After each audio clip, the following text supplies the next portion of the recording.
Et notre invité politique ce matin, c'est Marc Fesneau. Bonjour. Bonjour. Merci beaucoup d'être avec nous, ministre chargé des relations avec le Parlement. On est ensemble pendant 20 minutes pour une interview en partenariat avec la presse quotidienne régionale représentée par Fabrice Bessérodon du groupe EBRA. Bonjour Fabrice. Bonjour Oriane, bonjour monsieur. Et on commence avec cette censure du Conseil constitutionnel. Marc Fesneau, l'essentiel de la loi Avia, c'est la loi qui vise à encadrer, à lutter contre les contenus haineux sur Internet, qui a donc été retoquée par le Conseil constitutionnel. Est-ce que c'est un camouflet pour la majorité ? En tout cas, c'est un point de vigilance. D'abord, je pense que comme tout le monde, il faut prendre acte des décisions du Conseil constitutionnel. Et au fond, on n'a pas forcément à les commenter, simplement à regarder sur quel fondement il a décidé de censurer tel ou tel dispositif. En particulier dans ce texte, le fait que le juge n'intervienne pas dans les dispositions reste quand même le problème qui était celui auquel voulait répondre cette proposition de loi. Je rappelle, c'était une proposition de loi qui était celui d'essayer de lutter contre les contenus haineux sur Internet. Je constate, ceci étant, depuis lors, puisque c'est un texte qui avait une certaine antériorité, que les plateformes et un certain nombre d'opérateurs commencent à se poser la question des contenus qu'ils mettent. On voit bien les débats qu'il y a aux États-Unis avec le président Trump, pour faire en sorte que des contenus qui paraissent ou être des fausses nouvelles, pour ne pas employer le terme anglais, ou des contenus qui sont trop haineux, puissent être retirés. Donc c'est aussi la responsabilité des plateformes, ça interrogera sur le texte. Ça me permet de dire au passage que dans les décisions du Conseil constitutionnel, il faut accepter toutes les décisions du Conseil constitutionnel. Alors je vois certains se réjouir de telle ou telle décision et après mettre en cause les autres décisions du Conseil constitutionnel. Moi je suis respectueux. Vous pensez à quoi ? En général, il y a eu des dispositions, le Conseil constitutionnel avait été saisi par exemple sur la sortie de l'état d'urgence ou sur un certain nombre de dispositions législatives et j'entendais un certain nombre de responsables publics ou de responsables politiques remettre en cause les décisions du Conseil constitutionnel. Les décisions du Conseil constitutionnel, c'est un tout. C'est le juge suprême, au fond, des lois, et donc il faut respecter le Conseil constitutionnel dans ses décisions, mais dans toutes ses décisions. Ça fait partie du respect des institutions. Pour aussi. revenir à la loi Avia, quand on voit la décision du Conseil constitutionnel, est-ce qu'il n'y a quand même pas eu un problème de préparation avec cette loi ?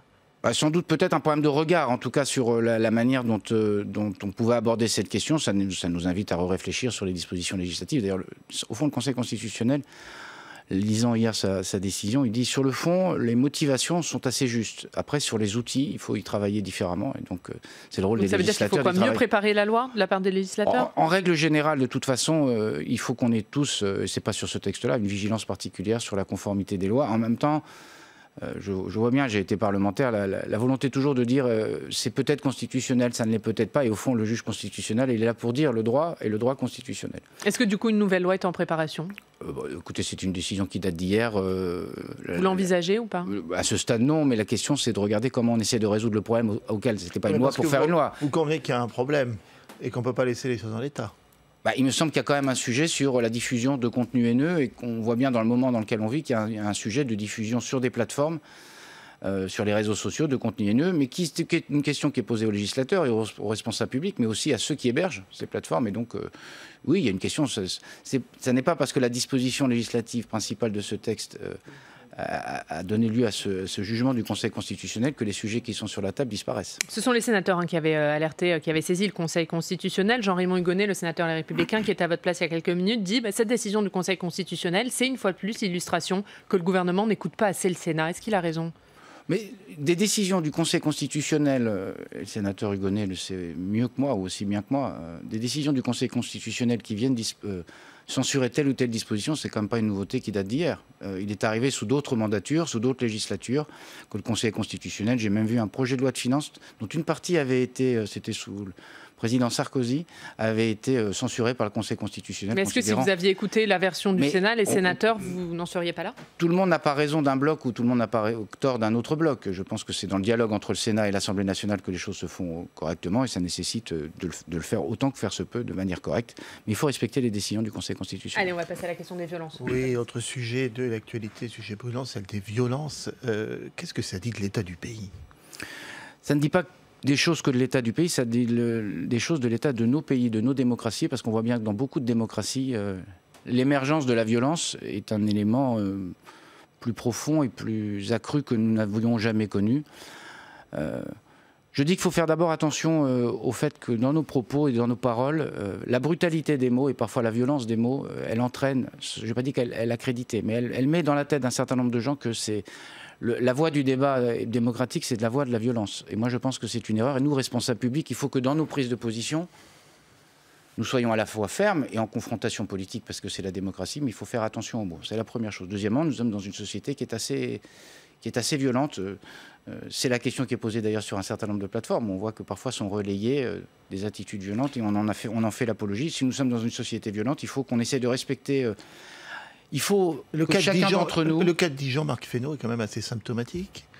Marine Le Pen demande une commission d'enquête sur ces violences. Vous en pensez quoi? C'est libre à elle de demander une commission d'enquête si elle le veut. Mais ce serait une bonne chose pour vous, cette commission d'enquête parlementaire? Avant une commission d'enquête, j'invite à ce qu'on laisse faire l'enquête. Je constate qu'il y a un certain nombre d'interpellations qui ont eu lieu. Mais je ne résume pas la question de la violence au sujet et aux faits qui se sont déroulés à Dijon, qui sont des faits très graves, qui sont le fait d'une bande ou de bandes qui se sont affrontées, de bandes qui n'étaient pas d'ailleurs résidentes de Dijon pour un certain nombre d'entre eux. Il y a des enquêtes qui sont en cours, il y a des interpellations qui ont lieu. Avant les commissions d'enquête, laissons faire l'enquête, laissons faire les policiers, laissons faire la justice pour qu'elle procède aux éléments d'analyse. Donc c'est trop tôt ou c'est une mauvaise idée, une commission d'enquête parlementaire là-dessus? Une commission d'enquête, elle est là pour regarder, me semble-t-il, ce que peuvent être, une fois les faits établis, une fois les faits avérés, une fois la distance un peu nécessaire passée, pour regarder ce qui peut avoir été des dysfonctionnements. C'était il y a 8 jours. Il serait bien que les commissions d'enquête, et je crois que c'est ce qu'elles font d'ailleurs jusqu'alors, se substituent pas aux enquêtes. Il faut laisser faire les enquêtes, il faut que la justice passe, il faut que la police puisse faire son travail, et à partir de là, peut-être il y a des ensembles en tirer, et à ce moment-là, c'est l'objectif d'une commission d'enquête. C'est quoi, c'est politique de la part de Marine Le Pen de demander une commission d'enquête maintenant? Est-ce que ça vous étonne? En tout cas, pas moi.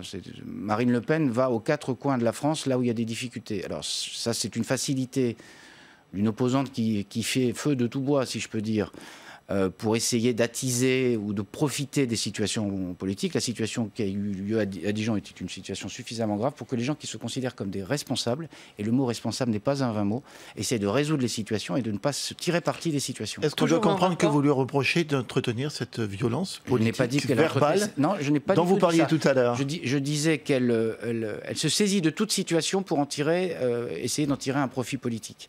Mais par ailleurs, collectivement, et ça ne s'adressait pas particulièrement à elle, je pense qu'il faut qu'on fasse attention dans le débat public à employer des mots qui soient les mots de l'apaisement et pas des mots de la confrontation entre tel et tel citoyen. Je pense que ça serait une erreur. Ce qui n'est pas toujours le cas de la part des partis politiques. Ce qui n'est pas toujours le cas de la part des partis politiques. Lesquels notamment? Mais je ne vais pas faire une liste des partis politiques. Je ne suis pas là pour dresser le tableau et faire le tableau d'honneur, si je peux dire, de ceux qui font défaut à ce qui est, me semble-t-il, dans une République et dans ceux qui respectent la République et qui respectent la démocratie, de faire attention aux mots. Parce que je pense que dans une société qui est extrêmement éruptive, et quand je dis une société, ce n'est pas qu'une société française, c'est une société mondiale qui est extrêmement éruptive, je pense que la responsabilité que nous avons, c'est de dire les choses telles qu'elles sont, d'essayer de résoudre les problèmes et de ne pas attiser les querelles. Toujours en rapport avec ces événements de Dijon, Bruno Retailleau, cette fois le patron des sénateurs Les Républicains, va déposer une proposition de loi visant à faciliter l'expulsion des étrangers délinquants. Est-ce que vous la soutiendrez?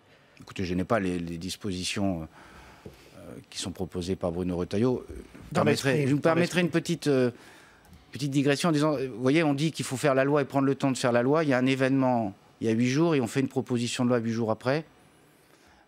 Est-ce qu'il ne faut pas prendre un peu de temps pour regarder des dispositions législatives? On voit bien la question qui est posée, évidemment. Donc là aussi, c'est trop tôt, de la part de Bruno Retailleau. Je n'ai pas dit que c'était trop tôt. Je fais une digression en disant, vous voyez, le temps de la loi, parfois, n'est pas le temps de l'actualité. Donc il faut peut-être prendre le temps et regarder les choses. Il y a déjà des outils qui existent d'ailleurs. Et donc, je n'ai pas les dispositions. Je crois que le président Retailleau a posé un principe. On regardera les dispositions. Enfin, je veux dire, il faut regarder les choses en temps et en heure, et pas forcément sous le feu de l'actualité. Parce que je trouve que dans ces cas-là, on prend toujours le risque d'être un peu trop sous le feu de l'actualité. On va parler de la relance d'économie, question qui inquiète les Français, cette après-crise, cette crise économique. Il y a plusieurs budgets rectificatifs qui ont été présentés par le gouvernement pour faire face à cette crise économique et à ces chiffres qui s'aggravent, de la dette, du déficit. Est-ce qu'il y aura un autre budget rectificatif? Nous en sommes au 3e PLFR qui va donc être débattu à l'Assemblée nationale et au Sénat ensuite durant le mois de juin et le mois de juillet. Après, on rentre dans le projet de loi de finances tout court. Je ne crois pas, alors sauf événement imprévu. Vous savez, on est dans un moment politique, dans un moment économique et social, dans un moment sanitaire qui est un moment inédit, totalement extraordinaire au sens premier du terme. Mais je pense a priori, pas d'autres budgets rectificatifs en préparation. Après dans un PLF qui interviendra à l'automne et qui permettra pour le coup de projeter les choses pour l'année 2021. L'Europe aussi s'intéresse à la relance. Les États doivent se prononcer sur une relance commune. On évoque la possibilité d'un impôt communautaire. Vous êtes de longue date un militant européen. Qu'est-ce que vous en pensez? Alors d'abord, saluer le travail et saluer l'action du président de la République, je le dis quand même, parce que nous partions de très loin. Il y avait un certain nombre de pays européens, je pense à un certain nombre de pays du Nord, mais même l'Allemagne, qui n'étaient pas favorables à ce que nous mutualisions, au fond, la relance. Et d'une certaine façon... C'est quand même Mme Merkel qui a débloqué la situation oui, enfin, en étant finalement ouverte à cette idée. Vous ne m'avez pas entendu dire que nous avions été tout seuls et que nous avions seuls avancé. Mais reconnaissons les choses telles qu'elles se sont passées. C'est le président de la République qui a été à l'initiative. Et reconnaissons que le président de la République, depuis son élection, d'ailleurs, ça avait été l'un des fondements de sa campagne de 2017, est un ardent défenseur de l'Europe et essaie de faire avancer l'Europe pour que, pour les citoyens, elle réponde aux questions concrètes qu'ont les citoyens devant eux. Et après, on a besoin de partenaires. Et c'est quand même bien de convaincre des partenaires. Et c'est bien que Mme Merkel, mais il ne nous aura pas échappé que j'ai plutôt le sentiment, et ce n'est pas une critique, parce que la construction européenne, c'est fait de compromis. Mais reconnaissons que la position allemande est une position qui a plutôt évolué vers nous que nous vers eux. Et donc, on a fait œuvre collective et personne n'a gagné. C'est les citoyens européens qui ont gagné. Et donc, la question que vous posez... Oui, sur un impôt commun, ce qui serait une grande nouveauté. Il y a oui, je vois qu'il y a un certain nombre de questions qui sont sur la table. Il faut voir les solutions, parce qu'on voit bien que la difficulté d'un impôt européen, c'est que ça peut être vécu, évidemment, par les Européens comme quelque chose de négatif. La question des moyens n'est pas déliée de la question de qu'est-ce qu'on en fait. Et je pense que c'est dans un bloc global qu'on regardera les choses. C'est un des éléments qui est sur la table. Il y en a d'autres qui peuvent être sur la table. Il y a des éléments de prise en charge de la dette. On verra quelles sont les voies et moyens pour le faire. Ceci dit, que le budget européen, quand vous regardez à l'échelle continentale ce qu'il est, il est assez faible par rapport à la somme des budgets nationaux, que puisse se poser la question. Ce n'est pas forcément un impôt supplémentaire, c'est peut-être des ressources qu'on distribue différemment vis-à-vis de l'Europe, puisse être une question. Oui, c'est une question, parce que je pense qu'on ne peut pas à la fois demander à l'Europe d'agir ici sur les questions sanitaires, d'agir ici sur la lutte contre le changement climatique, ici sur les transports, ici sur la crise économique, et en même temps de dire tout ça se fait à budget strictement constant, parce que sinon, vous voyez bien ce sur quoi on bute, parce qu'à un moment, il faut faire des priorités. À ressources constantes, évidemment, on ne peut pas faire plus. Et donc, il y a une question qui est posée à tous les Européens. Sur cette question de la relance, il y a eu des propositions des sénateurs Les Républicains, un plan de rebond, selon leurs termes, avec notamment un passage aux 37 heures, le retour du travailler plus pour gagner plus. Est-ce que pour vous, il faut s'attaquer aux 35 heures ? Non, mais déjà, il y a eu un certain nombre d'assouplissements qui ont été mis en place, avec un certain nombre de discussions qui se font auprès des entreprises. Je me méfie toujours des exercices qui constituent, alors pour les uns, à rétablir l'ISF ou à le maintenir, pour les autres, à travailler plus pour gagner plus, on a le sentiment que c'est quand même une crise très profonde que nous vivons, un moment absolument historique de ce point de vue-là, que nous revenions chacun avec les idées avec lesquelles nous étions en entrant dans cette crise, me laisse toujours un peu circonspect. Je ne suis pas sûr que ce soit... c'est un moment tout à fait inédit. Je ne suis pas sûr qu'il faille retrouver les solutions que nous avions strictement au mois de février, parce qu'au fond, cette proposition-là, elle était existante comme d'autres sur d'autres sujets, et pour le coup, pour les autres, sur l'aile gauche de l'hémicycle. Bon... Je crois qu'il y a des assouplissements qui sont nécessaires. On voit bien qu'aujourd'hui, la question est au fond une question de relance. Pour vous, il y a des choses à retenir, des propositions des sénateurs républicains ? On regardera, on les analysera. Il y a sans doute des points de convergence. Après, il faut qu'on fasse un exercice de vérité et de lucidité collective. Il y a beaucoup de propositions qui sont des propositions de dépenses supplémentaires. Je constate que personne ne manque d'imagination en ce domaine. Et c'est tant mieux, parce qu'il faut de l'imagination et il faut qu'on puisse faire converger les imaginations. Après, il y a des contingences budgétaires, quand même. C'est-à-dire qu'il faudra qu'on fasse des priorités. Et donc, il faudra qu'on choisisse. Le président de la République, dans son intervention, dans son allocution dimanche dernier, a dressé un certain nombre de perspectives. Et il faudra aussi que, dans ce cadre-là, on essaye de trouver des points de convergence. Mais par postulat... Ça doit être quoi les priorités pour vous ? Mais par postulat, je pense qu'il faut regarder toujours avec intérêt, voire bienveillance, dès lors que c'est fait de bonne foi, les propositions qui viennent d'horizons qui ne sont pas ceux de la majorité présidentielle. Parce qu'après tout, peut-être que dans le moment inédit dans lequel nous vivons, que nous puissions les uns et les autres faire œuvre de responsabilité et d'œuvre commune vers le pays, moi je trouve que c'est une bonne idée. Donc on verra. Marc Fesneau, se remettre d'une crise comme celle-là, qu'est-ce que vous dites aux Français ? C'est 4 ans, 5 ans, 10 ans ? Je ne suis pas économiste. On voit bien que les économistes d'abord débattent beaucoup de savoir si la courbe va être en V ou pas en V, c'est-à-dire si le rebond va être très rapide. Je pense que structurellement, il y a des secteurs qui en ont pour plusieurs années. Je pense au secteur des transports, en particulier aéronautique. Je pense au secteur du tourisme, parce que profondément, peut-être, ça va changer les choses. C'est assez dépendant aussi de qu'est-ce qu'il adviendra de ce virus. Parce qu'on voit bien qu'il y a des foyers de résurgence. L'occasion de dire que quand même, je trouve que nous avons, dans le déconfinement, on nous a parfois reproché beaucoup de prudence, etc. Il y a encore le virus qui circule, mais pour l'instant, le virus et l'épidémie est maîtrisée. Et donc, c'est aussi avec ce regard-là qu'il faudra poser les choses. c'est sans doute un temps assez long pour se remettre d'une crise comme celle-là. C'est une crise beaucoup plus profonde que celle de 2008. On revient peut-être plutôt 80 ou 100 ans en arrière pour avoir une crise qui soit comparable. Ça n'est pas une crise, c'est une crise qui est liée à un accident lié à une pandémie. Ce n'est pas une crise structurelle au fond, mais c'est une crise qui va poser des questions très lourdes à un certain nombre de secteurs. Donc on peut mettre un certain temps. Et c'est pour ça que notre responsabilité collective, c'est il y a des étapes électorales. Il y a des opposants, il y a des gens qui sont dans la majorité. Mais je pense que nous devons devant les Français, et c'est valable en France comme dans toutes les grandes démocraties, faire œuvre commune, parce que ce que nous avons devant nous, c'est quand même une crise économique et donc sociale qui va être très lourde. Durant cette période, cette crise sanitaire, le gouvernement a beaucoup gouverné par ordonnance. Est-ce que maintenant il faut revenir à un fonctionnement normal du Parlement? Ça n'a pas forcément plu aux parlementaires. Ces ordonnances, ils se sont sentis dépossédés. Est-ce qu'il faut revenir à un fonctionnement normal? Nous y sommes revenus. D'ailleurs, dans le texte que j'ai eu l'honneur de présenter au nom du gouvernement sur diverses dispositions législatives, j'ai vu que les parlementaires à l'Assemblée nationale et au Sénat se félicitaient du fait que partant de 40 ordonnances, nous soyons revenus à 10. Ça ne s'est pas fait contre le gouvernement. Ce n'est pas une victoire du Parlement contre le gouvernement. C'est un travail collectif que nous avons fait pour faire en sorte d'inscrire dans le dur, comme on dit, des dispositions qui étaient encore par voie d'ordonnance. Reconnaissons aussi que dans le moment que nous avons vécu, parfois les ordonnances peuvent être utiles parce qu'il y avait besoin d'agir vite. Et comme nous touchons à des sujets très complexes et très nombreux, il aurait fallu quasiment autant de textes que d'ordonnances. Et donc, dans un moment législatif qui était un moment compliqué, les ordonnances ne sont pas à jeter, si vous me permettez l'expression, avec l'eau du bain. Elles sont des outils qui peuvent être... Les ordonnances sont des outils qui peuvent être utiles. Après, il faut limiter leur recours. La Constitution en prévoit l'usage. Le Conseil d'État, d'ailleurs, à plusieurs reprises, sur les projets qui lui étaient soumis, a indiqué que on ne dévoyait pas le sens des ordonnances, nous a demandé pour certaines de les inscrire en dur, ce qu'on a fait. Ça peut parfois être utile, mais c'est mieux quand les parlementaires peuvent se saisir d'un point de vue très précis de la législation. Et donc, nous l'avons fait dans les récents textes et ça sera utile. Mais parfois, les ordonnances sont aussi utiles. Allez, l'Assemblée nationale, qui, vous le disiez, a voté mercredi soir le prolongement de l'état d'urgence sanitaire, mais les restrictions, elles sont l'arrêt de l'état d'urgence sanitaire, mais les restrictions sont prolongées pendant une période la capacité à activer certaines mois. Restrictions sont prolongées. Oui. Alors ça fait craindre chez une partie des parlementaires qu'il y ait une sorte d'état d'urgence permanent. On va écouter ce qu'en pense Philippe Bas. Il était hier à votre place, c'est le président de la commission des lois du Sénat. C'est un état d'urgence non pas permanent, mais de 4 mois, qui ne dit pas son nom. Je crois qu'il faut être transparent et intellectuellement honnête dans ce qu'on fait. Qu'est-ce que vous répondez? Il y a un manque de transparence? Mais je crois que nous sommes transparents et intellectuellement honnêtes. Nous essayons de sortir un certain nombre de dispositions de l'état d'urgence tel qu'il était voté dans la loi du 23 mars, si j'ai bonne mémoire. Et en même temps, on a encore besoin d'outils.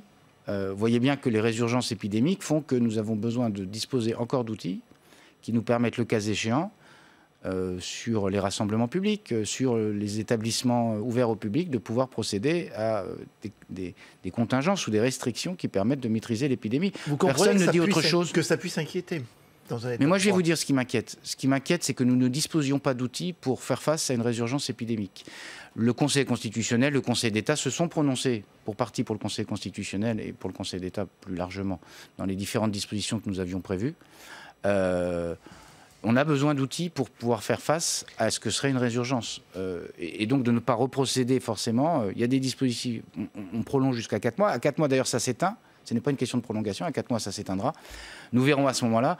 Mais il y a un certain nombre d'endroits, on voit bien parfois des résurgences épidémiques qui nécessitent des mesures de restriction vis-à-vis d'établissements ou autres, je le disais à l'instant, et qui nécessitent de le faire. Après, je comprends, moi je suis un ardent défenseur, le Premier ministre, le Président de la République, des libertés publiques. Et donc il faut qu'on tienne cette exigence de liberté publique auquel fait référence, au fond, le président Philippe Bas. Il faut qu'on soit exigeant là-dessus. Mais en même temps, mon inquiétude première, c'est de ne pas disposer d'outils qui permettraient, en cas de résurgence épidémique, de ne pas faire face. De ne pas faire face. C'est quand même ça une exigence.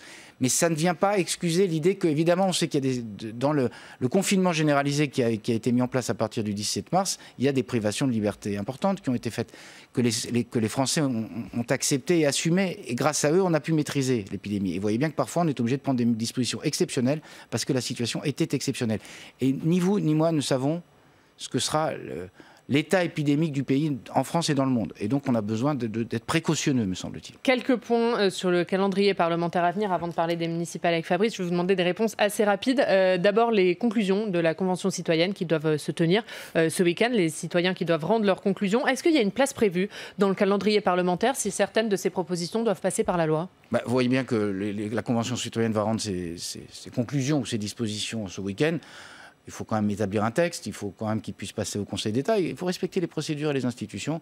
Et donc, ça ne donne pas la possibilité au mois de juillet, pour être très clair.